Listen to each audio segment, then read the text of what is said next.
Before ending up in prison for 28 years, the flamboyant and feared Suge Knight built Death Row into the biggest hip-hop label of the early 90s. The rap stable had a lot of talent that included Dr. Dre, Snoop Doggy Dogg, and Tupac. Death Row brought gangster rap to the top of the pop charts and made the West Coast the epicenter of 1990s hip-hop. But along the way, Knight acquired a reputation for using threats of violence as a business tactic and did little to hide his gang connections. In this video, we are going to dig deep into Suge Knight's business acumen and criminal activities, which haunted him until today. Marion Hugh Suge Knight Jr. was born in Compton, California, the son of Maxine née Dikemen and Marion Knight Sr. His popular name Suge Knight derives from his childhood nickname Sugar Bear. At the age of 10, Knight witnessed Compton, his hometown, being ravaged by two simultaneous pandemics, the closure of its main manufacturing plant, plunging the community into despair and widespread unemployment, and the menacing presence of two infamous gangs in American history, the Bloods and Crips. Suge was raised in an area north of Alondra Boulevard and west of Wilmington Avenue, a territory controlled by the Lourdes Park Piru Bloods. By the time he entered his teenage years, Suge managed to escape the grip of the street gang. His exemption was due to his exceptional talent as an athlete, standing tall at 6 feet 2 inches, which set him apart from the destructive forces of the gang life. During his 4 years at Linwood High School, he earned letters in both football and track, which earned him a football scholarship from El Camino Community College in 1983. Knight caught the UNLV recruiter's eye while playing at El Camino Calif Junior College in 1984. The young man's 6'4" frame and his talent outweighed any concerns university officials may have had about Knight's affiliation with the Bloods, which controlled Knight's neighborhood in the LA suburb of Compton. Knight played for UNLV in 1985 and 1986, lettering both years, and later played part of a season with the Los Angeles Rams. He mingled in college party circles where drugs, sex, and alcohol were prevalent. All the while, his teammates engaged in criminal activities such as armed robberies, carjacking, and sexual assaults. In 1987, Knight signed a contract with the Los Angeles Rams, but was cut midway through training camp. He still played 2 games that season, as the league grappled with the infamous 1987 players' strike. When the strike ended, his brief football career came to an end as professional players resumed their positions. In October 1987, as the regular NFL players reported back to work, Knight's rap sheet ballooned and his boogeyman persona began to take shape. He was arrested for assaulting his then-girlfriend, Sharitha Golden, and cutting off her ponytail in front of her mother's home. 2 weeks later, Suge was again arrested in Las Vegas for shooting a man twice in the leg and wrist whilst attempting to steal his Nissan Maxima. Knight skated away from any serious penalty in part because of a contrite courtroom appearance and his history in the city as a famed football player. The felonies were reduced to misdemeanors, a $1,000 fine and 3 years probation. 3 years later, Suge Knight used a pistol to break a man's jaw. He pleaded guilty to felony assault with a deadly weapon, but was fortunate to walk away with a $9,000 fine and a 2-year suspended sentence. At this time, Suge Knight was employed as a bodyguard for musician Bobby Brown, who was later married to Whitney Houston. Soon after that, he found a new employer in Tom Klein, who hired him as a driver, bodyguard, and a talent scout as he was trying to venture into the music industry. When Suge Knight was employed by Bobby Brown, he learned the fundamentals to the entertainment business and how one could make big money by owning a record label. He decided to set up his own label. Suge Knight befriended a rapper named Tracy, the DOC. Curry, who at that time was hospitalized after a road accident. At the time of his accident, he was ghostwriting lyrics for Ruthless Records, which was affiliated to Eazy E and NWA, where Dr. Dre was also signed to. Ruthless Records had all but given up on the star, as his voice was rendered out of action for his career. Suge began to take over managerial jobs and arranged autograph signing sessions for the Doc. It is during this period that he convinced the rapper that Eazy E's Ruthless Records was financially robbing him of his royalties for ghostwriting for NWA's lyrics. Becoming a confidant of the DOC gave Suge the opportunity to approach Dr. Dre with the same intentions. At the same time, after getting assurance from the DOC that he would leave Ruthless Records, Knight put in place a rap label he named Funky Enough Records. In 1989, Knight signed his friend DJ Quick and a bunch of other local rappers, including Mario Johnson, aka Chocolate. In 1991, Mario Chocolate Johnson claimed to have written parts of Ice Ice Baby, a song by Vanilla Ice, and he was unhappy about never receiving credit or royalties. It's alleged that Suge Chocolate and a Los Angeles Raiders linebacker busted into Ice's suite at the Bel Age Hotel, picked him up by the ankles, lowered him over the edge, and threatened to drop a big messy scoop of vanilla on the sidewalk unless he gave up the rights to Ice Ice Baby. Both Vanilla Ice and Suge Knight later denied these claims. This event, however, grew Suge's reputation as a negotiator and manager who was able to physically protect his artists. Suge earned Dr. Dre's respect by demonstrating his ability to challenge Ruthless Records' white business manager, Jerry Heller. Dre claimed that Heller had made more money from the NWA Straight Out of Compton tour than the rest of the group members. As a result, Dre started to boycott some studio sessions, and NWA reacted by cutting off his salary. Dre was now financially vulnerable and was on the verge of losing his new house in Calabasas and a fleet of cars. He needed the physical negotiation skills of Suge Knight. Suge and Dre finally met through the DOC, who was Suge's friend and Dre's associate. Immediately, Suge launched a campaign against Ruthless Records. According to Jerry Heller, an unidentified man representing Suge walked into the offices of Ruthless, threatening to murder him regarding some Ruthless Records artists' contracts.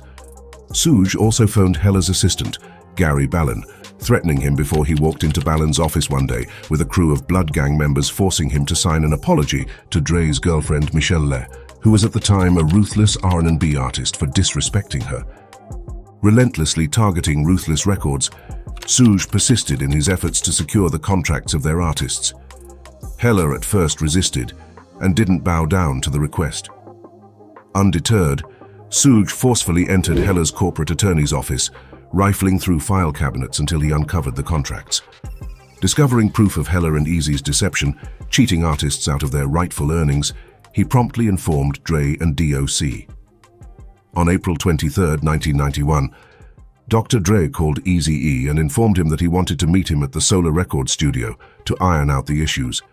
Eazy made a mistake of trusting Dre and came to the meeting alone without his security. To his surprise, when he showed up, Eazy E was confronted by Suge Knight and a group of guys armed with baseball bats and pipes. No blows were traded, however.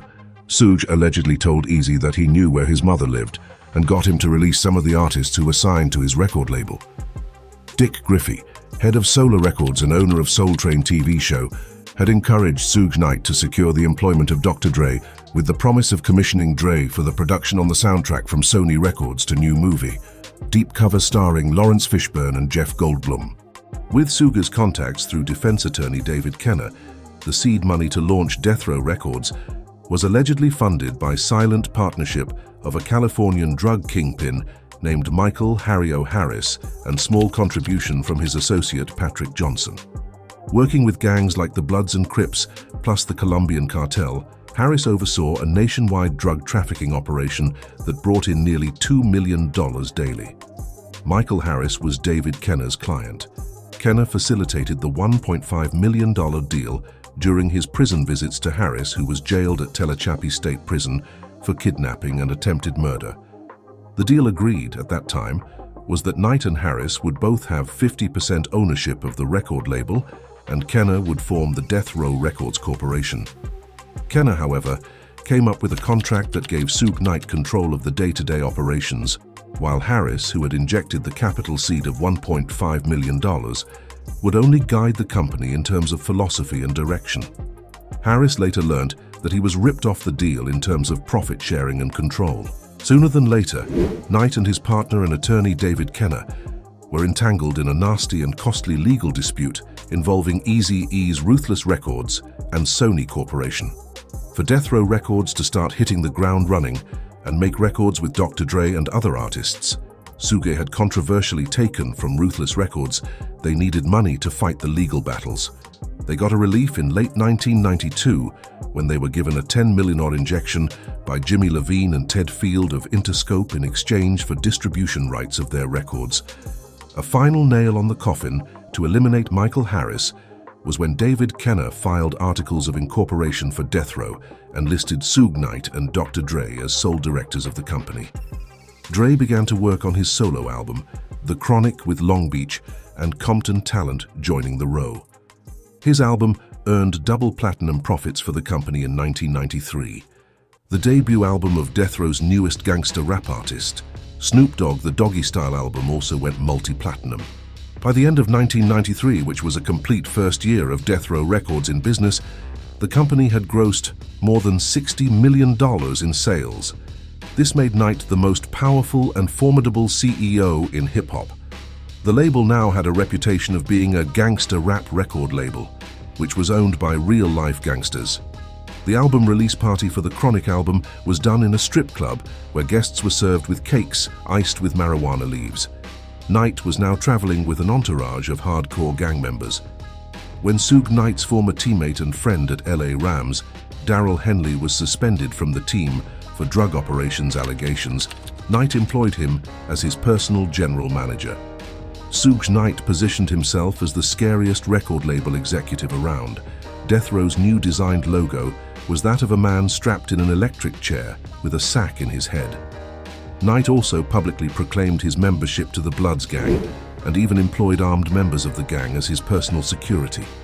He was embraced by upcoming rap musicians as an authentic gangster and used this menacing image to cut corners in his dealings. By end of 1992 alone, Knight was charged and convicted of several crimes, including assault with a deadly weapon, misdemeanor battery, and disturbing peace. He was also involved in a high-profile incident where he allegedly assaulted two aspiring rappers, Mario Brennan and Norris Anderson, in a recording studio in Hollywood. Knight was accused of using a gun in the assault.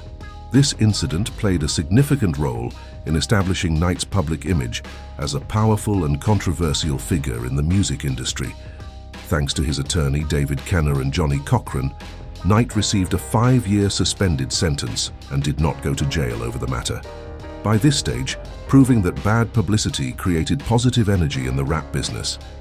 Effectively, Knight had established his own crew of Bloods he named M.O.B., Member of Bloods. He employed his homies to act as integral players in his personal business affairs. The FBI had begun surveillance over Knight's affairs, suspecting him and his record company being involved in drug trafficking and guns trading, from international connections to street distribution. Affiliated Death Row stars such as Snoop Dogg and his Long Beach Dog Pound homies sometimes felt intimidated by the strong blood influence in Death Row and at party events. Snoop and his blue ragged Long Beach Crips were quite often outnumbered by mob pirates. Knight wielded power over his employees, instilling fear and controlling his star rappers. He brought together aspiring and established artists to collaborate on tracks, even without any upcoming release projects in sight. Knight owned the rights to these diverse collections of tracks, ensuring his financial security for the future. He kept his stars under tight control, akin to a manager handling his talent. He provided accommodations for all his stars, such as buying apartments for them. Even after the explosive success of the gangster rap classic Doggy Style, Snoop was still residing in a sparsely furnished apartment. Artists, except for Tupac, became entirely reliant on Suge Knight. They were almost hand-fed, their livelihoods depending solely on him. He spared no expense when it came to Tupac's lifestyle, investing heavily in him after. Pac, who had been bailed out of prison by Knight, promised to elevate Death Row's fortunes after signing for the company. Over the year and a half serving under Suge Knight, Tupac delivered on his promise, significantly increasing Death Row's success. In 1996, Knight was involved in a scuffle just hours before his artist Tupac was shot and killed, thus violating the terms of his parole. He was sentenced to 9 years in prison. In 2001, he was freed after serving 5 years in prison.